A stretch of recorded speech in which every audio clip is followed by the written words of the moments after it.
जो माणूस आपली खूप स्तुती करतो ना, तुमच्यासारखा माणूस महाराष्ट्रात कोण नाही हो. तुमच्या माझा एवढा जीव आहे समजायचं ना, लय स्तुती करतो ना तो माणूसला बड असतो. आणि दुसरा नियम सांगतो, जो माणूस आपल्याशी बोलताना आपल्या डोळ्याला डोळा लावून बोलत नाही ना, इकडं तिकडं बघून बोलतो ना, ते सगळ्यातला बड असतं. प्रचंड कौतुक करणारा माणूस आपल्याची मागून आपल्याविषयी गद्दारीच करणार, आणि जो माणूस इकडं तिकडं बघून बोलतो ना तो माणूस प्रचंड लबाड असतो. हे नियम दोन ध्यानात ठेवले ना की मग आपला संसार अगदी सुखाचा चालतो. मान खाली घालून निघून गेला, आपल्या शामियान्यात गेला, डोक्याला धरून बसलं होतं शामियान्यात.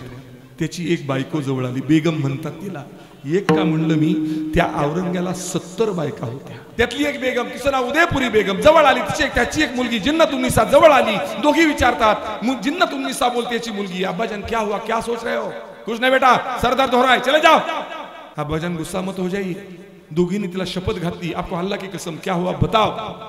जवळ बोलवलं, जवळ बोलवलं, त्यांच्या कानात सांगितलं, जो मैं तुम दोनों को बताने जा रहा हूं, तुम दोनों को अल्लाह की कसम किसी को मत बताना. आणि तो औरंग्या सांगू लागला, बेगम तुम्हारे कोख से 4 लड़के पैदा हुए. त्यातल्या एकाचं नाव आजम, एकाचं मोजम, तिसऱ्याचं अकबरन, चौथ्याचं कामबख्श नाव होतं. 4 लड़के पैदा हुए तुम्हारे कोख से, चारों भी कमीने हैं, उस पे विश्वास नहीं है मेरा. सच बताओ बेगम, तुम्हारे कोख से उस काफिर संबाज ऐसा एक लड़का पैदा होता तो ये औरंगजेब कब का मक्का मदीना चला जाता हो. 4 लाख सेना सागरात शंभूराजांचं शिर उंचावलं जात होतं आणि मोठमोठ्यानी बोंबलत होती अल्लाहू अकबर.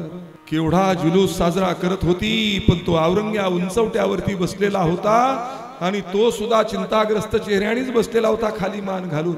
त्याचा वजीर जवळ आला, त्याचं नाव असद खान. असद खान आनंदाने बोलून गेला, हुजूर क्या सोच रहे हो, जुलूस मनाओ, जुलूस मनाओ. औरंगजेबाने त्या असद खानाला जवळ बोलवलं. क्या बोला बेटा, संभा तो मर गया, जुलूस मनाओ. जवळ बोलवलं, अजून जरा नजदीक आओ. जवळ बोलवलं आणि हात मागे सारून कानसुला वाजवली, मूर्ख मत मनाओ जुलूस. 4 लाख सेना सागर, स्मशान शांतता, मत मनाओ जुलूस. अरे कमीनो, काफिर संभा तो मरा नहीं, वो जिंदा है, जिंदा है. सगळ्यांनी समशेरी वर केल्या आणि ते टोक दाखवू लागले त्या शिराकडं. हुजूर पाचा सलामत, ये देखो संभा का शिर भाले पे लटकाया है, वो तो मरा है. तो औरंगजेब बोलतो, अरे नहीं मरा रे हो, वो तो जिंदा है. कैसा जिंदा है बताओ. औरंगजेब काय बोलला है, काय, अरे जिसने मारा, काय बोला औरंगजेब, अरे जिसने उस संभा को मारा ये जिंदा रह के भी मर गया, और जिसको मारा वो मर के भी अमर हो गया, मर के भी अमर हो गया. जय जय राम कृष्ण हरी, जय जय राम. कानात अडकवतात, गळ्यात असतं ते, इकडं तिकडं व्हा उलट व्हा पालट, तोंड वासा, डोळे मोठे करा, आ करा, जीभ बाहेर काढा, सगळं करा. 15 मिनिटं त्यांचा ती तानातानीचा खेळ चालतो आणि 15 मिनिटांनी तो विचारतो, तुम्हाला काय होतंय, तू डॉक्टर झाला कशाला. ऐका, आजही आयुर्वेदिक वैद्य असतात ना, वैद्य, त्यांनी हाताची नाडी पाहिली ना, नाडी, की दुसऱ्या मिनिटाला सांगतात तुम्हाला कुठला रोग झालाय. त्याला खरा डॉक्टर म्हणतात, हा त्याला वैद्य म्हणतात आणि याला डॉक्टर म्हणतात. ते का 15 मिनिटांनी आपल्याला विचारतात तुम्हाला काय होतंय, कारण ते लाखो रुपये देऊन, पैसे देऊन डॉक्टर झालेलं असतं.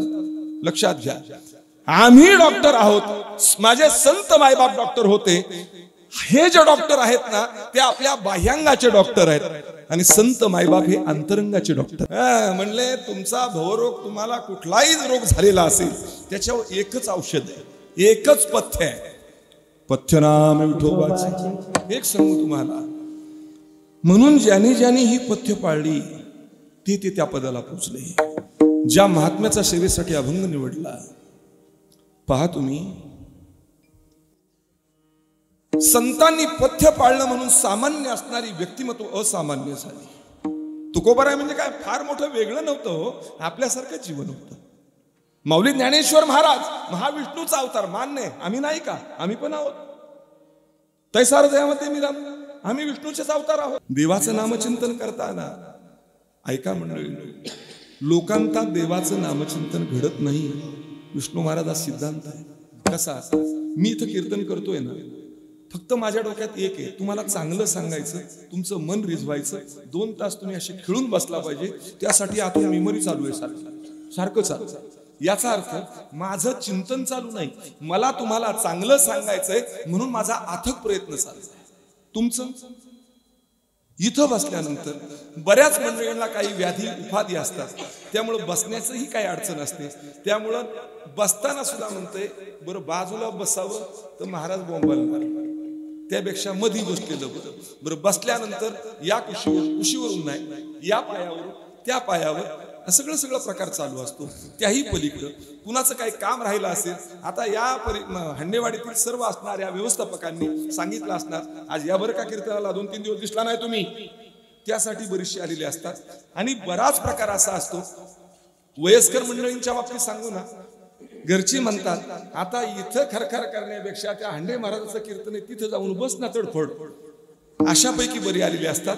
इथं सांगणाऱ्याच्याही डोक्यात तो विषय तेवढा नसतो आणि ऐकणाऱ्याची मनस्थिती तशी नसते. फक्त ऐकायचं म्हणून आपण ऐकतो, हा माझा आरोप नाही. जर ऐकायचं म्हणून ऐकत नसतो तर आतापर्यंत महाराष्ट्रातल्या असणाऱ्या 18 पगड जातीच्या मराठ्यांमध्ये 90% तरी वारकरी झाला असता. लक्षात ठेवा, आम्ही ऐकलंच नाही.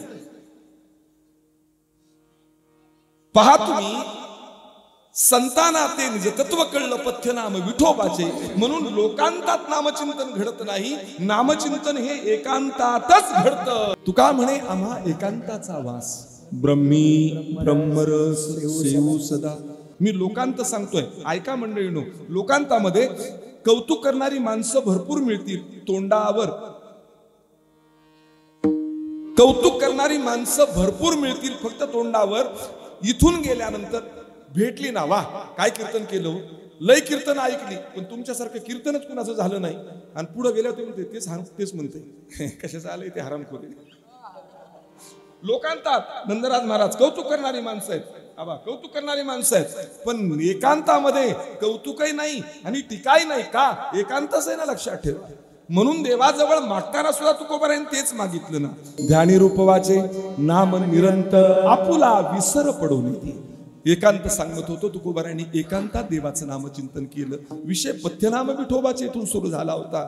एकांताचा परिणाम तुकारामाचे तुकाराम बुवा झाले, तुकाराम बुवांचे तुकाराम महाराज झाले आणि तुकाराम महाराजांचे जगद्गुरु तुकोबाराया झाले. ही अवस्था नामचिंतनाची, लक्षात ठेवा, नामचिंतनाची आहे. आणि त्याच नामचिंतन करणाऱ्या जगद्गुरु तुकोबाराया भंडाऱ्यावरती नामचिंतन करायचे एकांतात. भंडारा डोंगर, हे भंडारा हे नाव कसं पडलं सांगू का? माझ्या छत्रपती शिवाजी राजांनी सुरत लुटली, बदसुरत केली, हजारो होण्याची संपत्ती शिवाजी राजांना प्राप्त झाली. म्हणतात घोड्यावरती येईना म्हणून तिथून बैल खरेदी केली, त्याच्यावरती टाकली, त्याच्यातही जमेना म्हणून शेवटी समुद्रामार्गे काही आणली. एवढी संपत्ती घेऊन ज्यावेळेस आपल्या महाराष्ट्रात आले, महाराष्ट्रातून पुणे जिल्ह्यातून राजगडाकडे येत असताना देहू गावावरून प्रवास होता.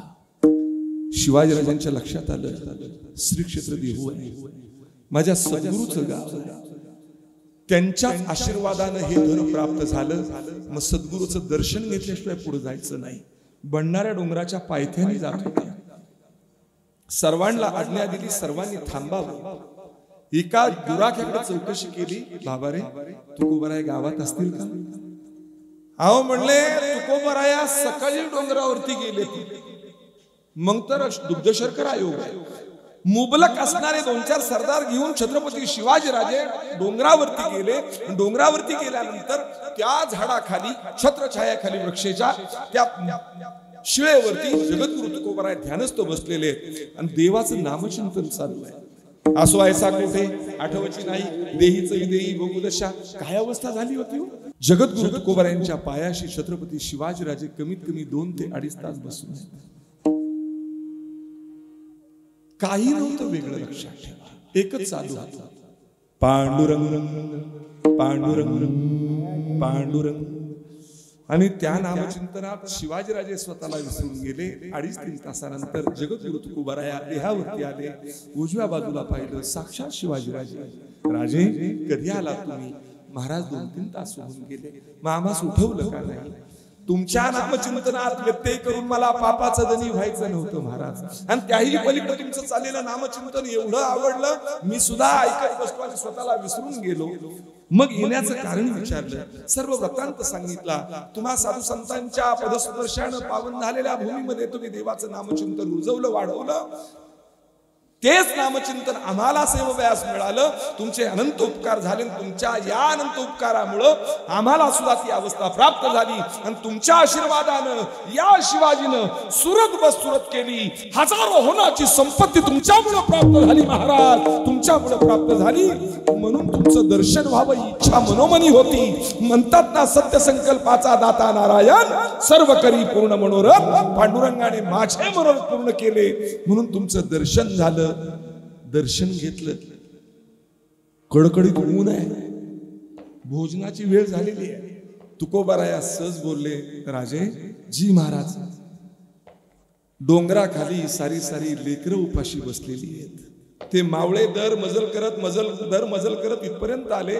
त्यांना भुका लागल्या असतील हो, त्यांना वरती बोलवा साऱ्यांना. एकटेच का वरती आला? शिवाजीराजे अवाक झाले. महाराज तुम्हाला कसं कळलं डोंगराखाली हजारो मावळे आहेत म्हणून? पांडुरंगाची लेकरं ती उपाशी कशी ठेवायची? बोलवावरती आपण सर्वांनी भोजन करू. राजे विचार करतात, या जंगलात जगद्गुरु तुकोबाराया व्यतिरिक्त कुणीच नाही. इथं हजारो मावळ्यांना जेवण कसं मिळणार? पण सद्गुरूचा आदेश म्हणून चकार शब्द बोलले नाहीत. निरोप पाठवला. सगळे मावळेवरती आले. तुकोबारायांचं दर्शन घेतलं आणि पांडुरंग परमात्म्याला आर्त हाक मारली, विठुराया पांडुरंगा, तुझी लेकरं उपवासी येत रे, त्यांच्या भोजनाची काहीतरी व्यवस्था कर. पांडुरंग परमात्म्याने तिथं हजारो लोकांचं भोजन तयार करून दिलं. तिथं निर्माण झालं. आणि मग तिथं मावळ्यांच्या पंगती बसल्या धारकऱ्यांच्या. तेव्हापासून तिथं भंडारा झाला भोजनाचा. तेव्हापासून त्या डोंगराला नाव पडलं भंडारा डोंगर. ते अजून चालू आहे. ज्या जगद्गुरु तुकोबारायांनी शिवाजी राजांना आशीर्वाद दिला, मंडळीनं नुसता आशीर्वाद दिला नाही. पूर्वीच्या काळी आमच्यावरती लई टीका व्हायची. ही जुनी खोंड येत ना, काही जुनी, ह्यांना कीर्तन येत नाहीत म्हणून शिवचरित्र सांगतात. लय जोडे खाल्ले लोकांचे. पण आता महाराष्ट्रातला 80% कीर्तनकार 10 मिनिटं का होईना शिवचरित्र कीर्तना सांगतो. ही क्रांती आहे, लक्षात ठेवा, ही क्रांती आहे. आणि आता शेवा आल्यापासून आम्हाला तो काय वॉन्टेड आलंय तुम्हाला सांगू. कीर्तनाला गेलं की पहिलं होतं संभाजीराजे सांगा, बाकी काहीच सांगू नका. तुम्ही दाखवला मला वाटतं इथे सप्तेच्या आधी दाखवला ना. मला सांगा, तो चित्रपट पाहिल्यानंतर 10 मुकलून माणसं रडतात. तो चित्रपट पाहिल्यानंतर एवढं लेकरू, मी ती क्लिप पाहिल्यावर मी रडलो. क्लिप पाहिल्यावर ते लेकरू तिच्या बापाला सांगते, संभाजीराजांना वाचवा ना, संभाजीराजांना नका मारू सांगा ना. तर लेकराला सुद्धा वाटतंय. मग मला सांगा, महाराष्ट्रात झालेली नुसती क्रांती नाही, शंभू राजांचा छावा चित्रपट पाहून हिंदुस्थानात झालेली क्रांती आहे. आणि ती क्रांती अख्ख्या जगात होणार आहे, लक्षात ठेवा. शंभू राजा आता जगात गेले. शंभू राजांचं चरित्र एक लक्षात घ्या. चरित्र हितून मागे दडपलं होतं. चरित्र हितून मागे खोटं टाट सांगितलं होतं. पण मी नेहमी सांगत असतो, जसं उगवत्या सूर्याला किती झाकण्याचा प्रयत्न केला, तो उगवल्याशिवाय राहत नाही. आणि शंभू राजांचं शिवाजीराजांचं चरित्र किती बदलण्याचा प्रयत्न केला तरी सत्य जगा पुढे आल्याशिवाय लपविता करे येत नाही, लपविता करे येत नाही, लपविता करे येत नाही, लपविता करे येत नाही. ए तुका म्हणे मोर नाचली मयूर,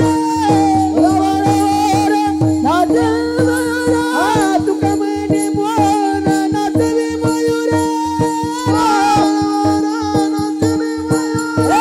लपविता करे येत नाही, लपविता करे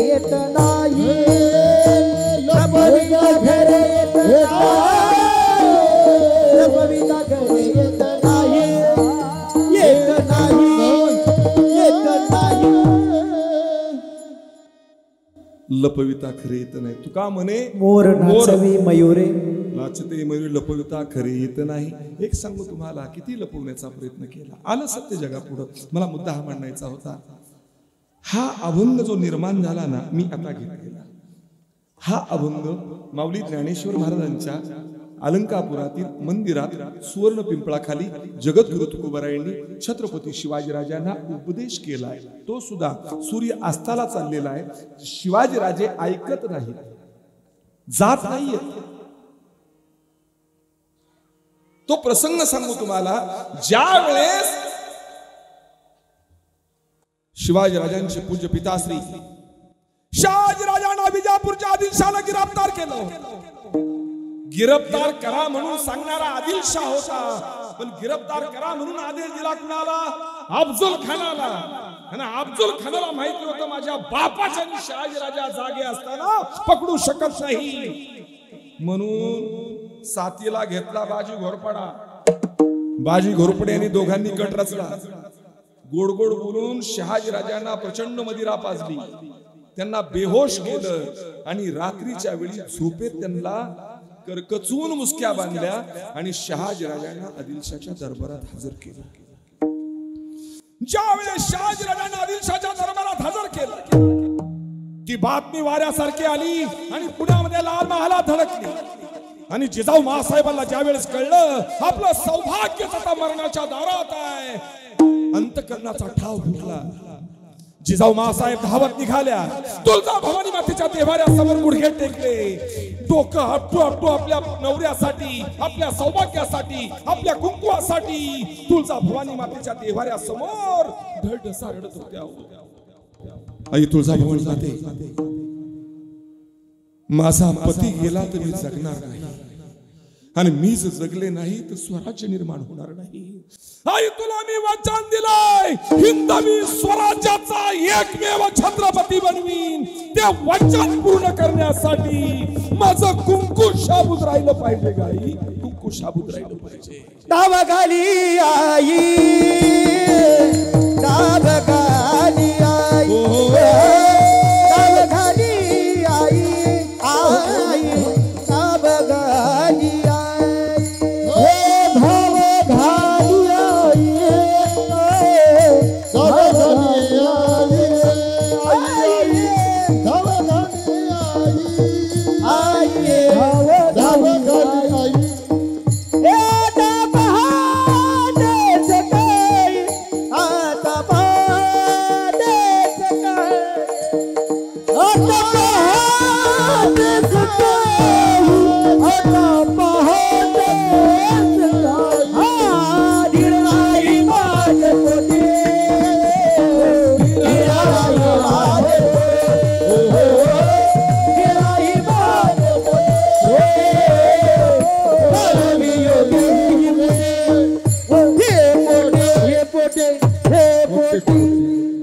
तुळजा भवानी मातेला साकडं घातलं.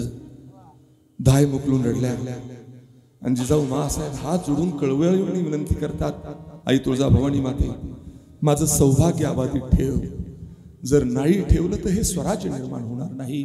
अगं नाही जर ठेवलंस, माता भगिनीच्या कपाळावरती कुंकू राहणार नाही.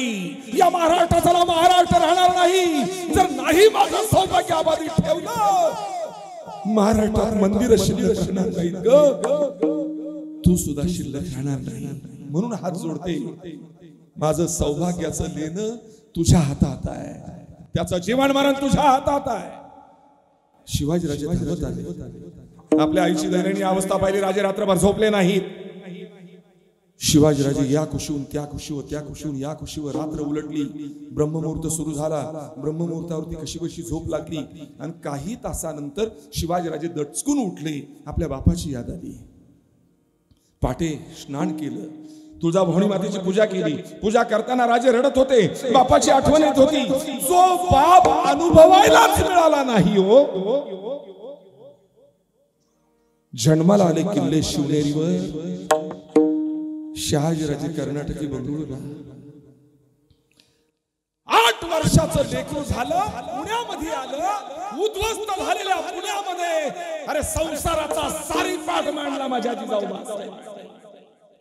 जाळलेलं पुणं, उद्ध्वस्त केलेलं पुणं. लग्न झालं 10 वर्षाचं असताना लाल महालात. लग्नाला बाप उपस्थित नव्हता. त्यानंतर शिवाजीराजांची शहाजीराजांची भेट झाली ती कर्नाटकी बंगळुरूला. जिजाऊ मासाहेब गेल्या त्यावेळेस तेवढंच बापाचं प्रेम. तो बाप आठवला. देवीची पूजा करता करता शिवाजीराजे रडतायत. पूजा उरकली तोपर्यंत सूर्य उगवायचा आहे.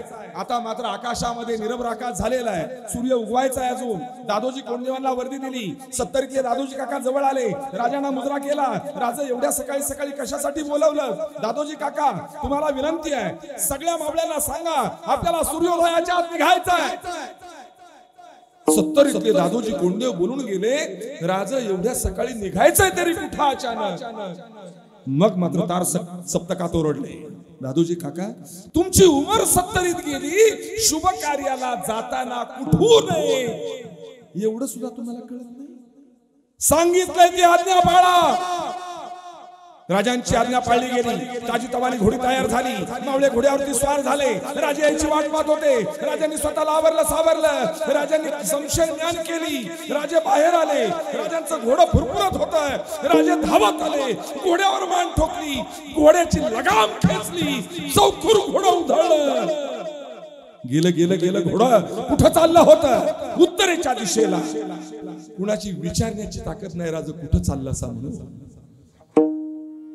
विश्रांतवाडी, दिघी, चरोली पार झाली.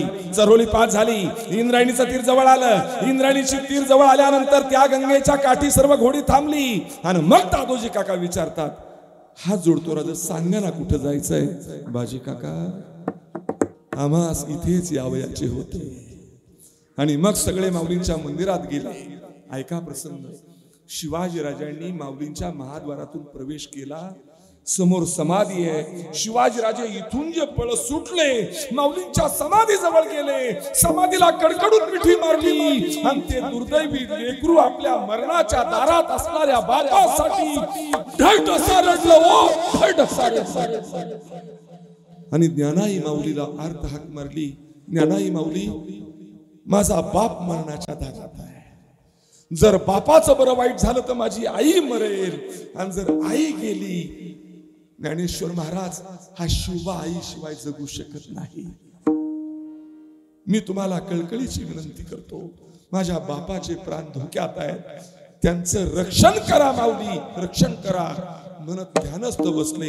माऊलींचं नामचिंतन सुरू झालं. आणि कुणीतरी एक मावळा 2-3 तासांनी पळत आला. राजांच्या कानाला लागला. राज, आनंदाची बातमी. डोळे विस्फारले. काय घडलं? जगद्गुरु तुकोबाराया वारकऱ्यांच्या समवेत मंदिरात प्रवेश करतायत. जसं काही दिवस बाहेर गेलेली आई, त्या आईसाठी रडून रडून पोरग ते बेजार झालेलं असतं. आणि काही दिवसांनी कोणतरी म्हणावं, बाळा आता रडायची गरज नाही. का हो काकू, तुझी आई येते. आई येते म्हणल्यानंतर जसं लेकराला आनंद होतो आणि ते उड्या मारत, तसं जगद्गुरु तुकोबारायांचं नाव घेतलं. आणि मग अवस्था काय हो शिवाजीराजांची? बाहेर पाहिलं, वारकऱ्यांच्या गराड्या जगद्गुरु तुकोबाराया तेजस्वी सूर्यासारखे तळपत होते. आणि जसं राजा आल्याची वर्दी मिळाली, सारे वारकरी बाजूला झाले. आणि मग मात्र शिवाजीराजे धावत गेले. तुकोबारायांच्या पायावरती मस्तक. शिवाजीराजांना बाहूला धरलं, उठवलं, कडकडून आलिंगन झालं.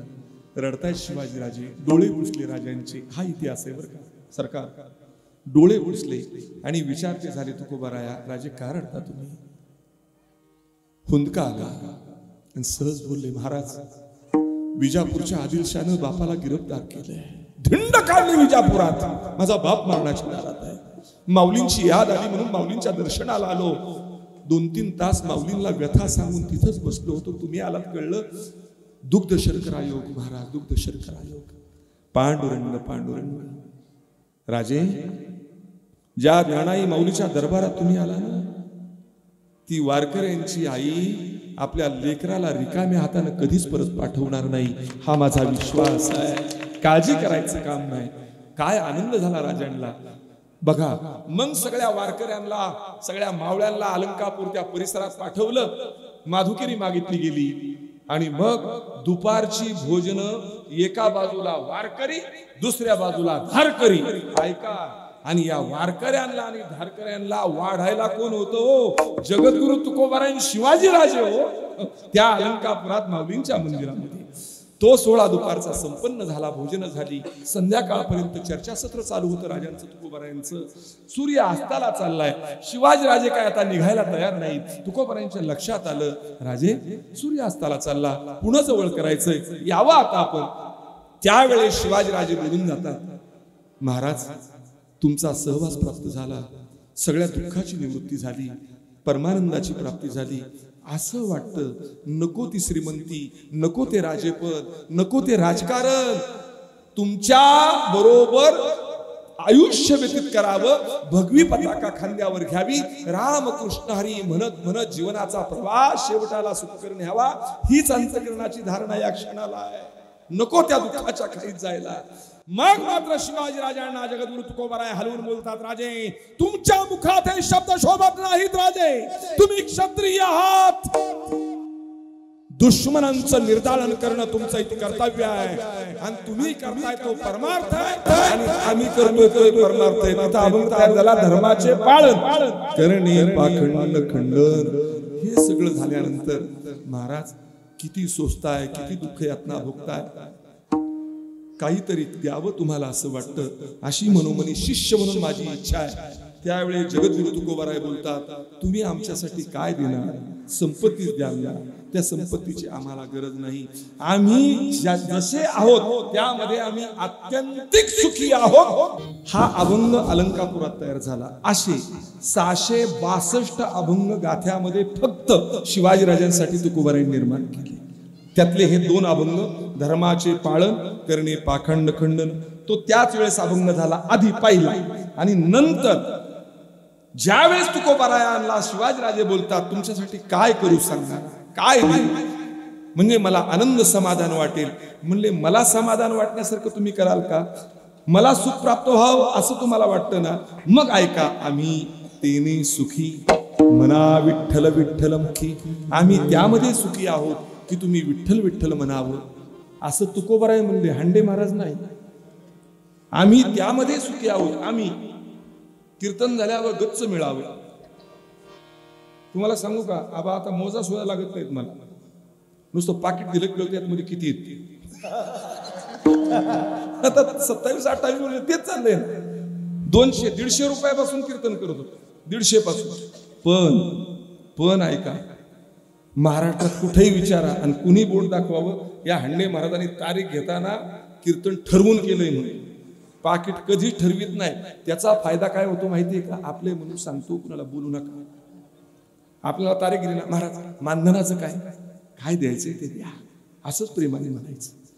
मग त्यांना वाटतं कसं माहितीये का, आला काहीच मागत नाही, किती चांगला महाराज आहे, त्यापेक्षा हे मागतात ना त्यांना कमी द्या, न मागते ना त्याला भरपूर द्या. आपल्याला बक्कळ मिळतंय, काळजी करायचं काम नाही, फक्त कुणाला बोलू नका. मी गंमत केली बरं का माता भगिनींनो, तसं काही नाही. माझा फक्त एकच विचार आहे महाराज, समाजाला आपण लुटण्यापेक्षा, नीट शब्द आहे, समाजाला आपण लुटण्यापेक्षा समाजाने आपले विचार लुटावेत, हे वर्तन कीर्तनकारांचं असावं लक्षात. नाही तर आता लुटालुटी चालू आहे सगळी. बरं त्यांची चुकी नाही, आपण बावट आहे. अहो म्हणले 50 नाही 60 देऊ, पण तोच आला पाहिजे, घेऊ राहावं. बॉम्बालो ना मागली तरी आपलंच आहे बरा, काही म्हणत नाही ते. असो, विनोदाचा भाग सोडा. तरी सुद्धा आम्ही तेने सुखी. आज आम्ही सुखी आहे. का सुखी आहोत? कुणाकडे कधी भीक मागितली नाही. तुकोबारांचे विचार आहेत ना, भिक्षा पात्र अवलंबने सळोजिने लाजिरवाणी. अरे भीक मागून जगण्यापेक्षा असं रुबाबात जगावं. समोर एक सांगू का, स्वार्थासाठी बरीच माणसं बरं का, हे पण ध्यानात ठेवा.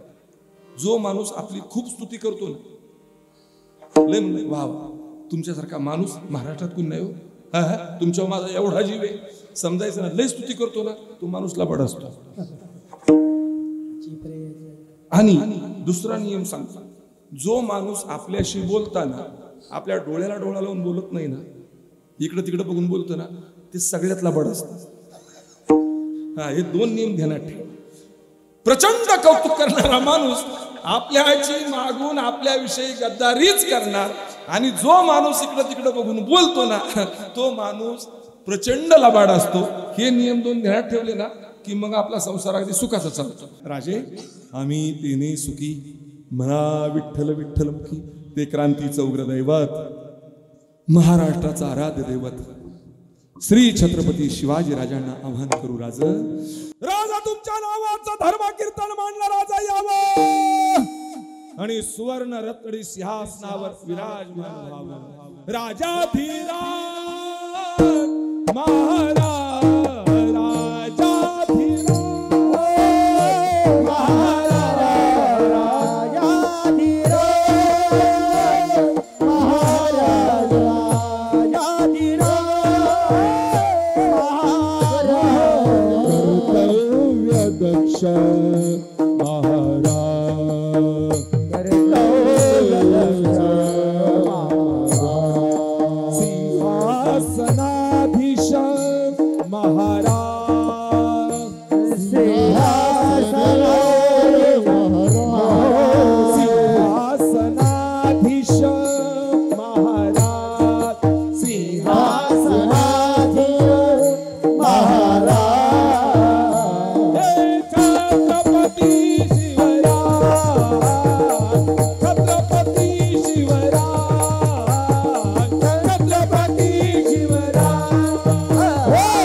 माऊली शूटिंग काढा. ते आहेच ते फिरवा कॅमेरा सगळे त्यांचे चेहरे तरी नाही दिसले, हात दिसले नंतर म्हणतील माझाच हात आहे बरं का. जरा सरळ सरळ रामदेव बाबाचा योगा शिकव. हो द्या क्षत्रिय कुलावत सिंहासनाधीश्वर राजाधिराज महाराज श्रीमंत श्री छत्रपती शिवाजी महाराज की, धर्मवीर संभाजी महाराज की, हर हर जय भवानी, जय शिवाजी, जय शिवाजी, जय भवानी, जय शिवाजी, जय शिवाजी, जय भवानी. कसं मोकळं वाटलं का नाही? वाह. मी तर म्हणतो त्या रामदेव बाबालाच माझा आवाज, जो जगाला योगा शिकवतो ना, जो रामदेव बाबा, त्याची गंमत सांगू का? ती सगळ्यांचे रोग बरं करतोय. फासफूस करू अनुलोम विलोम भस्त्रिका भ्रामरी तेच करतोय. ते पोट हलवितोय, पार गडबड करतो. त्या रामदेव बाबाला माझं असं म्हणणं आहे, तू जगाचे रोग योगाने बरे करतो ना, तुझा डोळा अजून बरा कसा झाला नाही? एका डोळ्याने फडफड करतोय बरोबर ना? तुझा जर डोळा नीट करायचा असेल, तू कीर्तनात ये आणि टाळ घेऊन माकड उड्या मार, तुझा डोळा लागेवर. याचं कारण त्याचा डोळा ह्याच्यावर. त्यामुळे सौभाग्यवती कुठं बसल्याची त्या मला नेहमी म्हणते, कीर्तनात असला आगाव बोलीत जाऊ नका. बरं माझं तोंड असं मला बोलल्याशिवाय जमतच नाही.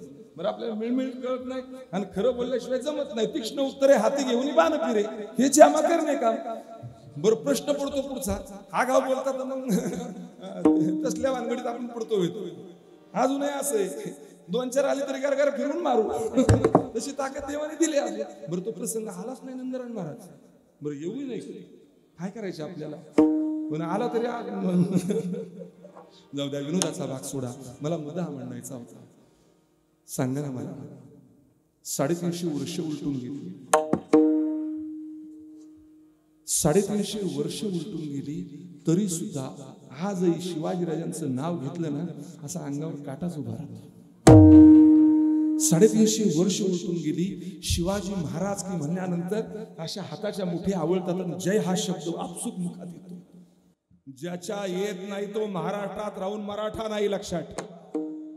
शिवाजी राजा हे जसं वारकरी संप्रदायाचं विठ्ठल दैवत आहे ना, तसं 18 जातीचं दैवत छत्रपती शिवाजी महाराज. दैवत छत्रपती आमचं दैवत छत्रपती, दैवत छत्रपती आमचं दैवत छत्रपती, दैवत छत्रपती आमचं छत्रपती, दैवत छत्रपती आमचं दैवत छत्रपती.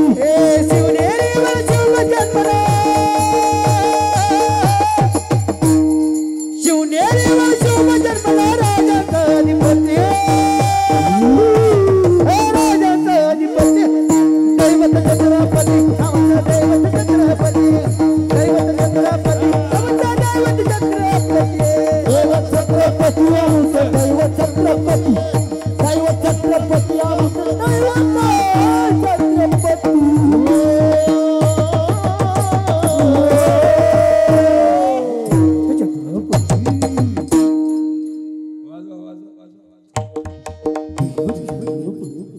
तुम्ही गुंडांचा मुळशी पॅटर्न पाहिला बरोबर ना. गुंडांचा 1 2 3 ते दोघं दाढी त्याचं आडनाव तर मारण्याची. हा आमचा तिघांचा मुळशी पॅटर्न आहे बरं का, लक्षात ठेवा.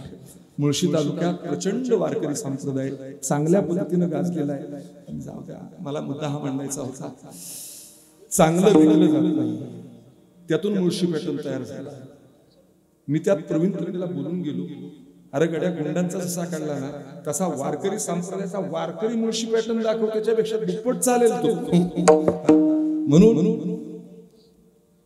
ते मारण्याचं काय सांगायचं, ते कीर्तनकार आहेत म्हणून म्हणलं हा वेगळा मुळशी पॅटर्न आहे. असे मुळशी तालुक्यात कमीत कमी 250 ते 300 कीर्तनकार तालुक्यात. वाजवणारी जवळजवळ 400च्या पुढे असते, गाणारी 550 फक्त, पण बाकी सगळं ओतप्रोत भरलेलं आहे. तुम्हाला प्रश्न पडेल, मग तुम्ही हांडे मुळशी तालुका मुळातलं पहिलं इथलंच कोण, इथला बाबा एक गेला आमचा तिकडं एकटा आणि तिकडं डोंगरात जंगलात नेऊन टाकला आम्हाला तिकडे. असो, शिवाजीराजे हे महाराष्ट्राचं दैवत आहे. शिवाजीराजे हिंदुस्थानाचा दैवत आहे.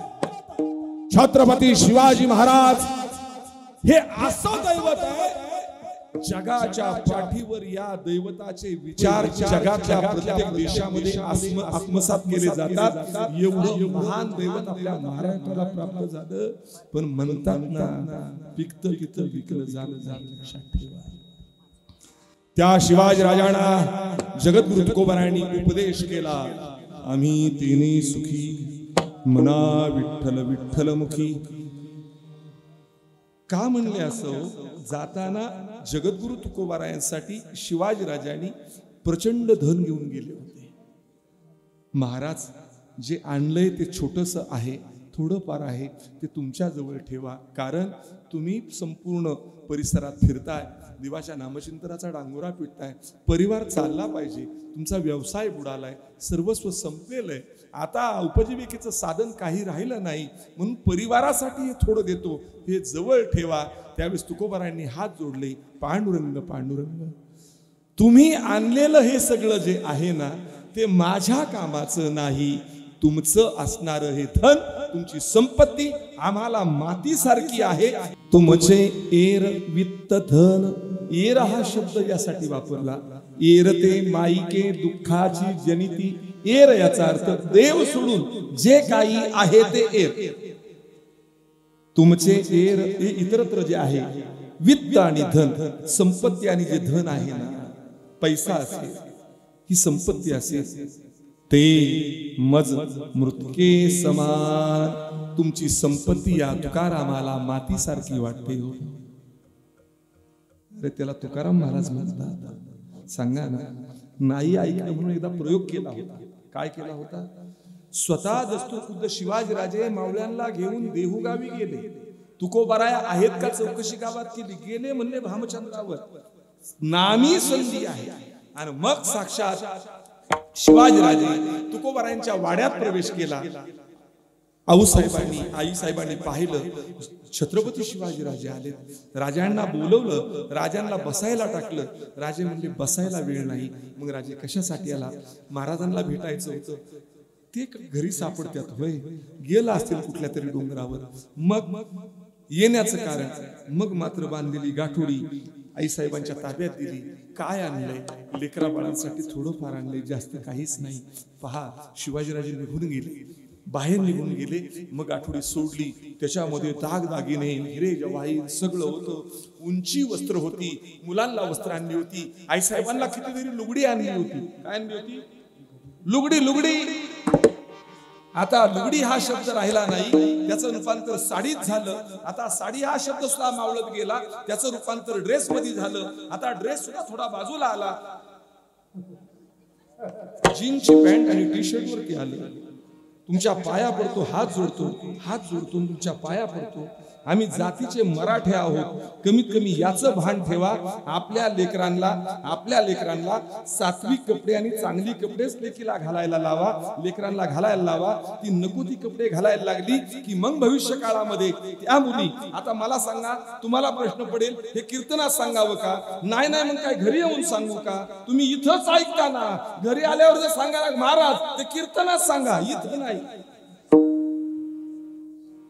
मग आपण टीव्ही वरती दररोज बातम्या ऐकतो, महाराज आज असं घडलं, दररोज बातम्या. 7 वर्षाच्या लेकीवर, 12 वर्षाच्या लेकीवर, अरे काय त्यांची वय आहे म्हणून ते कुठलं का सरकार असताना त्यांना आग लागली. पण मला एकच सांगायचंय, या सर्व राजकारण्यांनी छत्रपती शिवाजीराजांच्या चरित्राचा अभ्यास करावा आणि त्याच नियमाप्रमाणे राज्य हाकावं. परत स्वराज्य झाल्याशिवाय महाराष्ट्रात राहणार नाही. रांझ्याच्या गुजर पाटलानं एका लेकीची आबरू लुटली गरीबाच्या.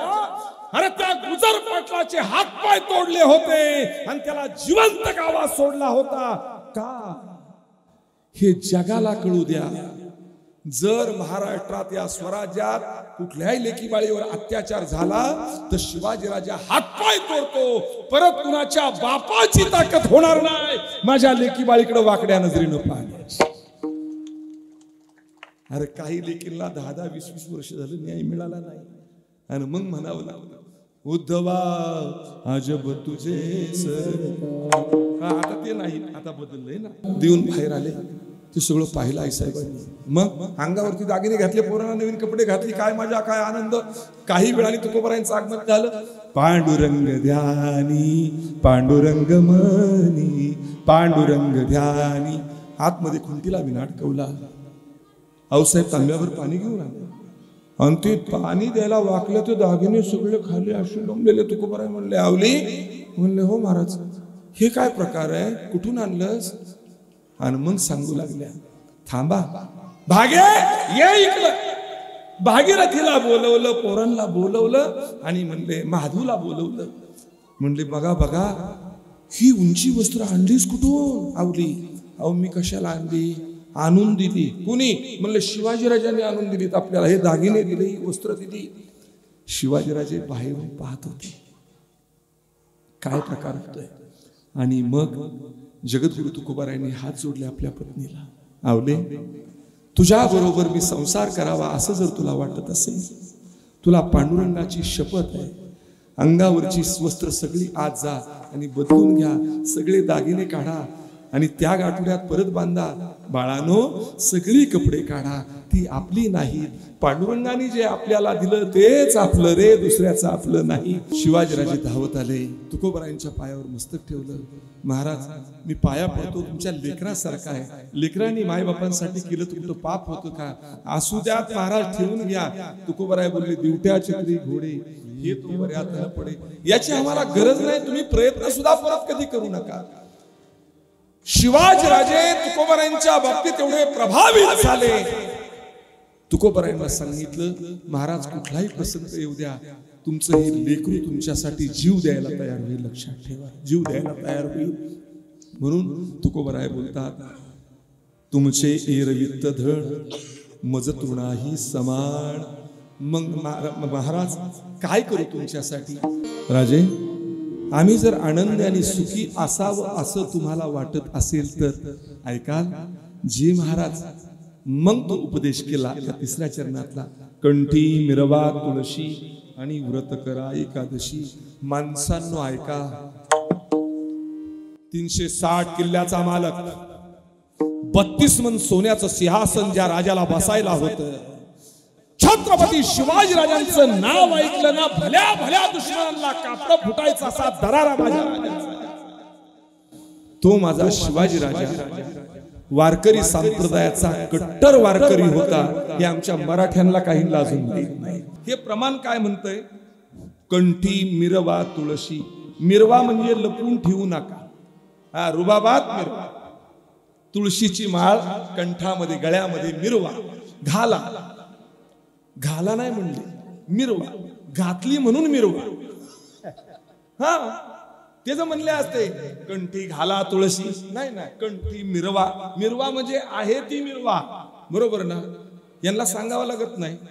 गळ्यात एकदा दागिना घातला झाकून नाही ठेवी, मुद्दाम उघडा करून ठेवतात. मग शेजारची म्हणते यमुनाबाई किती तोळ्याचा हो? अहो मागच्याच हप्त्यात माझ्या नवऱ्याने 14 तोळ्याचा केला. मग तिला आगच लागली पार. ती नवऱ्याला म्हणते 14 नाही 18 तोळ्याचा करायचा तिच्या नाकावर टिचून. म्हणून मिरवणं असतं बरं का. मला तुमचं नव्हतं सांगायचं, राग मानू नका. तू बराया बोलतात. कंठी मिरवा तुळशी. तुळशीची माळ मिरवा गळ्यामध्ये. आणि महत्वाचा नियम, व्रत करा एकादशी. आता मला सांगा, एखाद्या बेवड्याला कोण म्हणेल का एकादशी धरावी? अरे तो येतोय तो एकादशी कसा धरील? मग ज्याला माळ आहे तो सद्गुरू, तो गुरु त्या शिष्याला हा कायदा सांगत असतो. दररोज हरिपाठ वाचावा, पवित्र माळेचा जप करावा, एकादशीचं व्रत करावं आणि नित्यनेमानं रामकृष्ण हरी. एक सांगू, कंठी मिरवा तुळशी सांगत होतो. व्रत करा एकादशी. शिवाजीराजांनी त्या क्षणापासून शेवटच्या श्वासापर्यंत एकादशीचं नियमानं व्रत केलं. राजे मद्यपान कधीच आयुष्यात राजांनी केलं नाही. इतिहासात कुठंच नोंद नाही. राजांनी कधीच मांसाहार केला नाही. आणि राजांनी शेवटच्या श्वासापर्यंत परस्त्रीला बहिणीप्रमाणे आणि आईप्रमाणे मांडलं. लक्षात ठेवा, हा नियम जगद्गुरु तुकोबारायांचा पाळला. ते तुकोबाराय राजांना बोलतात व्रत करा एकादशी. आज कुठली तिथी? आज आमुषा नाही दशमी आहे. बरोबर ना? आता एकादशीचं व्रत आज सुरू झालं. बरोबर? दशमी, एकादशी आणि पारस. उद्या एकादशी. आता माऊली उद्या जेवण बिवण बनवू नका बरं का. फराळाचंच बनवायचं. कारण एकादशीच्या दिवशी मुळात भोजन हे देवाला नैवेद्य चालत नाही. आणि तुम्ही अन्नदान करता त्याचं पुण्यही मिळत नाही. दुसरा विषय, आता तुमचं कार्यालय होतं त्यामुळे तुम्हाला काय सांगावं, एकादशीला लोक लग्न लावायचे. तुम्हाला काय पैसे मिळण्याशी मतलब? कधी लाव, रात्री लावणार तर 12 वाजता रात्री. एकादशीला लग्न. मी एका भटजीला विचारलं कसं काका चालतं? नाही म्हणले, कसं आहे नैवेद्य फराळाचा दाखवायचा, ज्याला उपवाशी त्याला फराळ द्यायचा आणि जे खातोय त्याला अन्न द्यायचं. असं हानी धरून तुला पैशासाठी काही करीत येतो. आमच्या धर्मामध्ये जशी परंपरा, त्या परंपरेच्या पाठीमागे विज्ञान दडलेले. लक्षात ठेवा. उपवास का करायचा आहे? सोमवार आणि एकादशी का धरायची? किंवा हप्त्यातून एकदा उपवास का असावा? शरीराला लंघन असावं. एक दिवस अजिबात शरीरामध्ये काही नाही, अन्न ग्रहण करायचं नाही. का? शरीराला, त्या आतड्यांना, त्या अवयवांना विश्रांती मिळते आणि शरीर चांगल्या पद्धतीनं सात्विक बनतं आणि माणूस निरोगी राहतो. त्यासाठी उपवास असतात. काय असतात? शब्द नीट आहे का? उपवास. आम्ही जे खातो ना उपवासाच्या दिवशी त्याला काय म्हणतो आपण? फराळ करा महाराज, फराळ. अहो त्याला शब्द फराळ नाही, फल आहार.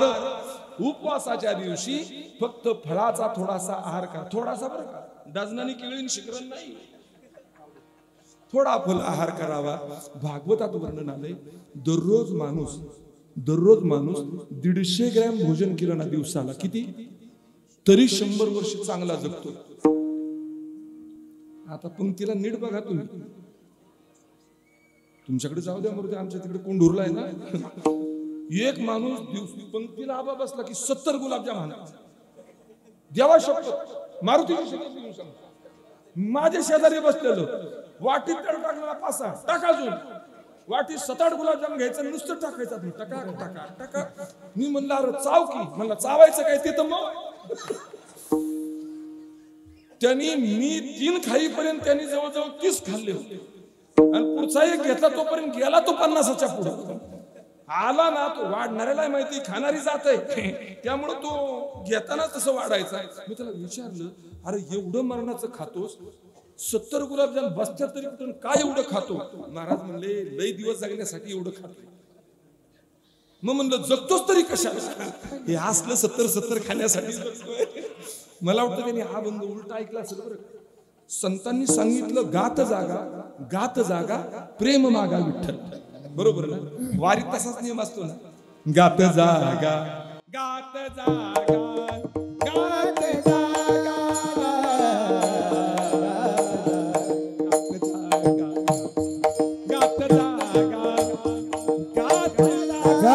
गात जागा प्रेम मागा विठ्ठला, प्रेम मागा विठ्ठला विठ्ठला. गात जागा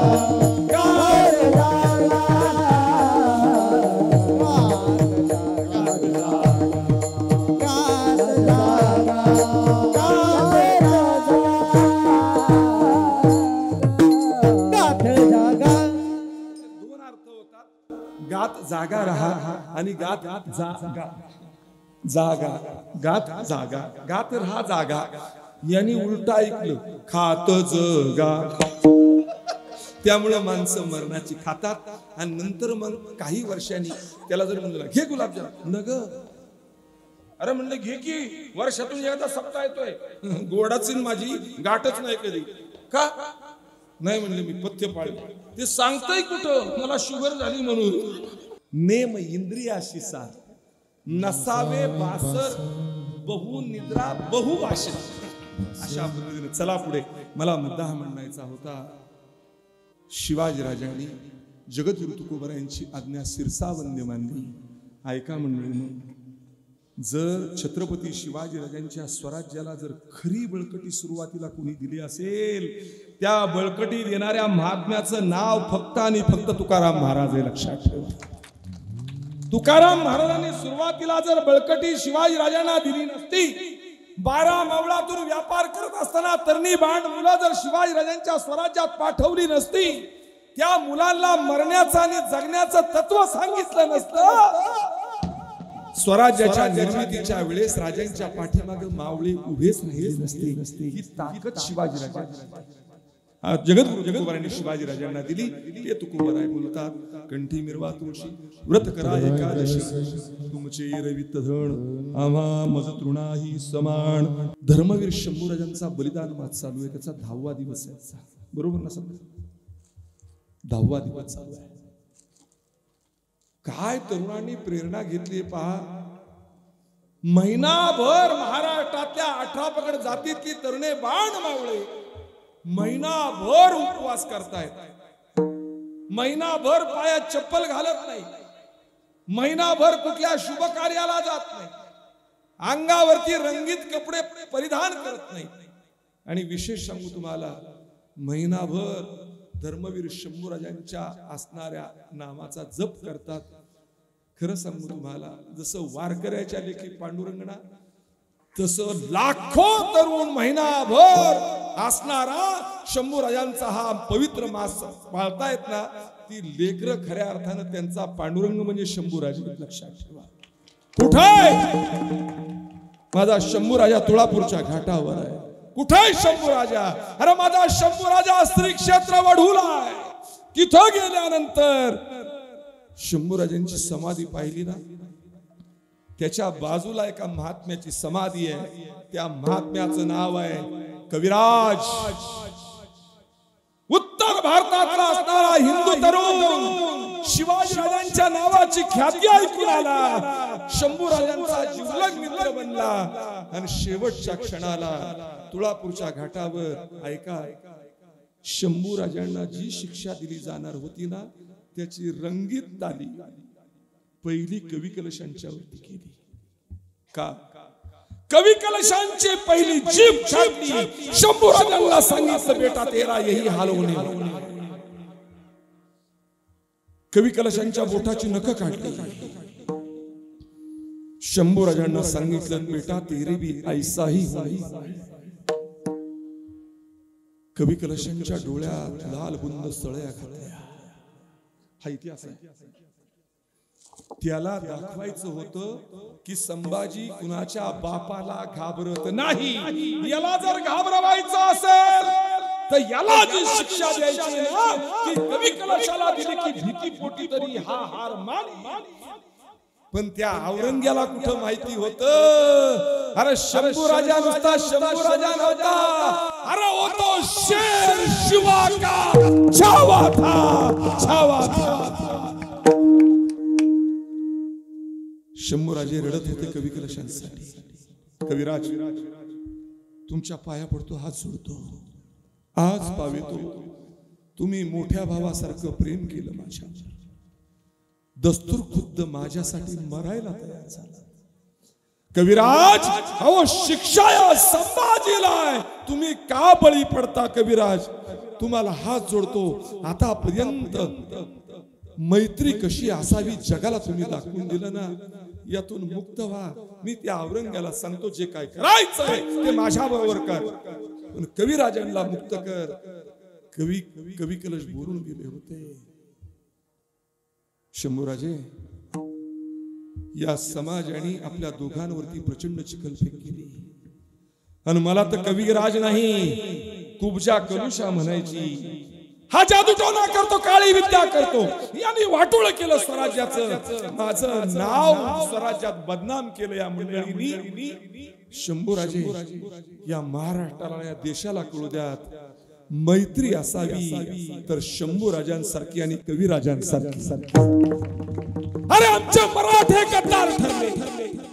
काही मराठ्यांनी शंभूराजांशी गद्दारी केली आणि वतनाच्या तुकड्यासाठी शिवाजीराजांचे जावई गद्दार झाले. काही वतनदार, काही देशमुख, काही पाटील, काही अंडरलाईन करा बरं. हा, काही हा शब्द महत्वाचा आहे. स्वराज्याच्या विरोधात षडयंत्र केली, दुश्मनाचे पाय चाटले, औरंगजेबाचे पाय चाटायला त्यांना धन्यता वाटत होती, पण घात केला या मंडळींनी. अरे उत्तर भारतातला कविराज शंभूराजांसाठी जीव देतो आणि आपल्या महाराष्ट्रातली काही लोक शंभूराजांना पकडून देण्यामध्ये माहिर होती. हो, त्यातला गंगूजी शिर्के, नागोजी माने, किती नाही म्हणू द्या, आम्ही सांगणारच. शेवटच्या क्षणापर्यंत तुळापूरच्या घाटावरती जी शंभूराजांना शिक्षा होणार होती ती शिक्षा कविराजांना, कविराजांच्या डोळ्यासमोर तप्त सळ्या आणल्या गेल्या. शंभूराजे बोलतात, कविराज तुम्हाला मुक्त करतो.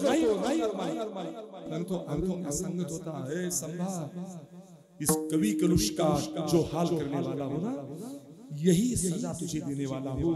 मैं तुझे अभी भी बताता हूँ, धर्म बदल.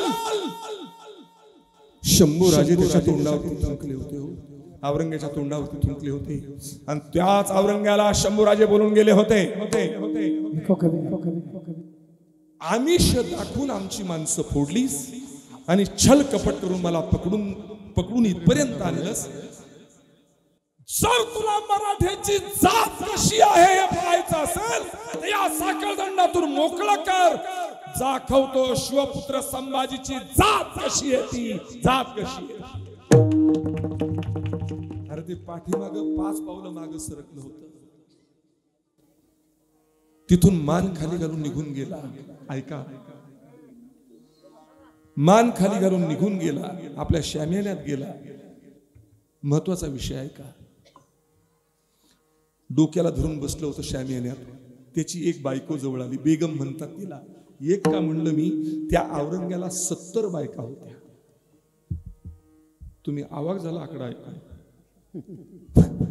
त्यातली एक बेगम, तिचं नाव उदयपुरी बेगम, जवळ आली. त्याची एक मुलगी जिन्नतुन्निसा जवळ आली. दोघी विचारतात, जिन्नतुन्निसा बोलते त्याची मुलगी, अब्बाजान क्या हुआ, क्या सोच रहे हो? कुछ नहीं बेटा, सर दर्द हो रहा है, चले जाओ. अब्बाजान गुस्सा मत हो जाइए. दोघींनी तिला शपथ घातली, आपको अल्लाह की कसम, क्या हुआ बताओ. जवळ बोलवलं, त्यांच्या कानात सांगितलं, जो मैं तुम दोनों को बताने जा रहा हूं, तुम दोनों को अल्लाह की कसम किसी को मत बताना. आणि तो औरंग्या सांगू लागला, बेगम तुम्हारे कोख से 4 लड़के पैदा हुए. त्यातल्या एकाचं नाव आजम, एकाचं मोजम, तिसऱ्याचं अकबर आणि चौथ्याचं कामबख्श नाव होतं. आबा हे तुम्हाला सांगायला नको त्या नालायकांची नावं पाठ करावी लागतात. काय करावं आता, केवढं पाप लागतंय मला. 4 लड़के पैदा हुए तुम्हारे कोख से, चारों भी कमीने हैं, उस पे विश्वास नहीं है मेरा. सच बताओ बेगम, तुम्हारे कोख से उसका फर संबाज ऐसा एक लड़का पैदा होता तो औरंगजेब कपका मक्का मदिना चला चला हो. त्या शंभूराजांना तुळापूरच्या घाटावर हाल हाल करून मारला. शंभूराजांची जीभ छाटली, धर्म बदलला नाही. शंभूराजांचे डोळे काढले, धर्म बदलला नाही. शंभूराजांच्या बोटाची नखं काढली, धर्म बदलला नाही. शंभूराजांच्या शरीराची कातडी सोडली, माझ्या राजाने धर्म बदलला नाही. शंभूराजांचे हात तोडले, माझ्या राजाने धर्म बदलला नाही. शंभूराजांचे पाय तोडले, तरी माझ्या राजाने धर्म बदलला नाही. शंभूराजांचा शिरच्छेद केला, तरी माझ्या देवासारख्या राजाने जात बदलली नाही. अरे देश धर्म पर मिटने वाला शेर शिवा का छावा था, महापराक्रमी परम प्रतापी एक ही शंभू राजा था, एक ही शंभू राजा था, एक ही शंभू राजा. छत्रपती संभाजी महाराज की. म्हणून एक लक्षात ठेवा, जन्माला सगळीच येतात, लक्षात घ्या, सगळीच येतात आणि सगळीच मरतात, पण असं मरावं म्हणून मी नेहमी सांगतो, माझ्या छत्रपती शिवाजी राजांनी आम्हाला जगावं कसं ते शिकवलं. माझ्या छत्रपती शिवाजी राजांनी आम्हाला जगावं कसं ते शिकवलं. आणि माझ्या धर्मवीर शंभू राजांनी आम्हाला मरावं कसं ते शिकवलं. मरावं कसं ते शिकवलं. तुका म्हणे का मरण्याची सरी आणि उत्तमती उरे कीर्ती मागे.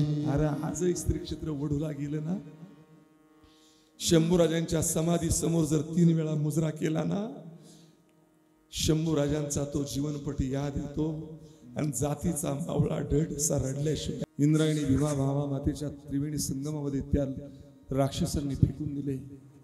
शंभूराजांचं शिर भाल्याला लटकवलं. 4 लाख सेना सागरात शंभूराजांचं शिर उंचावलं जात होतं आणि मोठमोठ्याने बोंबलत होती अल्लाहू अकबर. केवढा जुलूस साजरा करत होती, पण तो औरंग्या उंचवट्यावरती बसलेला होता आणि तो सुद्धा चिंताग्रस्त चेहऱ्यानेच बसलेला होता, खाली मान घालून. त्याचा वजीर जवळ आला, त्याचं नाव असद खान. असद खान आनंदाने बोलून गेला, हुजूर क्या सोच रहे हो, जुलूस मनाओ, जुलूस मनाओ. औरंगजेबाने त्या असद खानाला जवळ बोलवलं. क्या बोला बेटा, संभा तो मर गया, जुलूस मनाओ.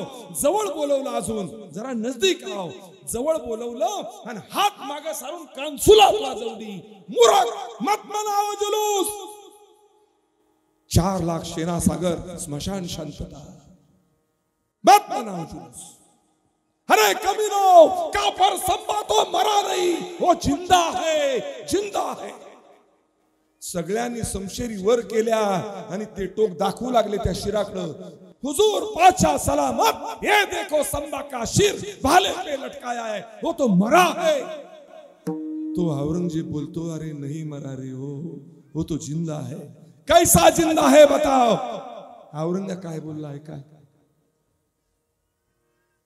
अरे जिसने मारा, काय बोला औरंगजेब, अरे जिसने उस संभा को मारा ये जिंदा रह के भी मर गया, और जिसको मारा वो मर के भी अमर हो गया, मर के भी अमर हो गया.